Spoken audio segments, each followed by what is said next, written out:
Noun किसी शख्स, जगह या चीज़ के नाम को नाउन कहते हैं, जैसे Karim, Kanpur, book, honesty, life.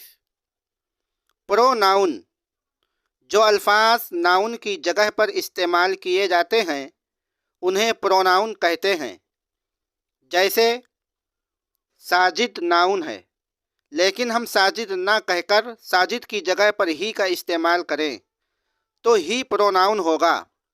इसी तरह साजिदा की जगह पर शी और टेबल की जगह पर इट प्रोनाउन होगा। एडजेक्टिव जो अल्फाज किसी इस्म या ज़मीर की खुसूसियत बयान करे उन्हें एडजेक्टिव कहते हैं, जैसे the black horse ran fast में ब्लैक एडजेक्टिव है। वर्ब जिस लफ्ज़ के ज़रिए किसी शख्स, जगह या चीज़ के बारे में जो कुछ कहा जाता है उसे वर्ब कहते हैं, जैसे राइट्स लिखता है को जुमले में इस्तेमाल करते हैं। रहीम राइट्स आ लेटर, रहीम एक खत लिखता है।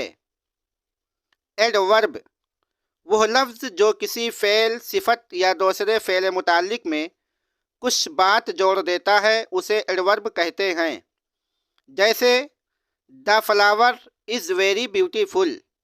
इस जुमले में वेरी का इस्तेमाल एडवर्ब के तौर पर हुआ है क्योंकि यह जुमले की सिफत ब्यूटीफुल की खुसूसियत बयान कर रहा है।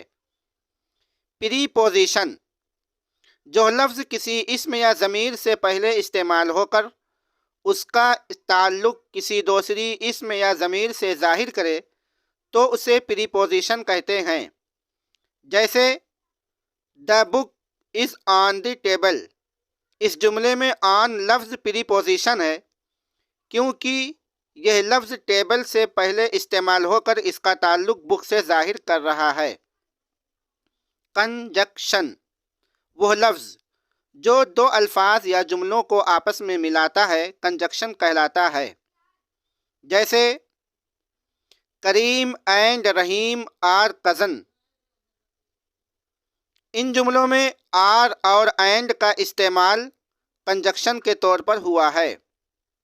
इंटरजक्शन वह अल्फाज जिनका इस्तेमाल दिल में एकदम उठने वाले ख़यालात, ख्वाहिशात और एहसासात को ज़ाहिर करने के लिए किया जाता है उन्हें इंटरजक्शन कहते हैं, जैसे ओह, हेलो,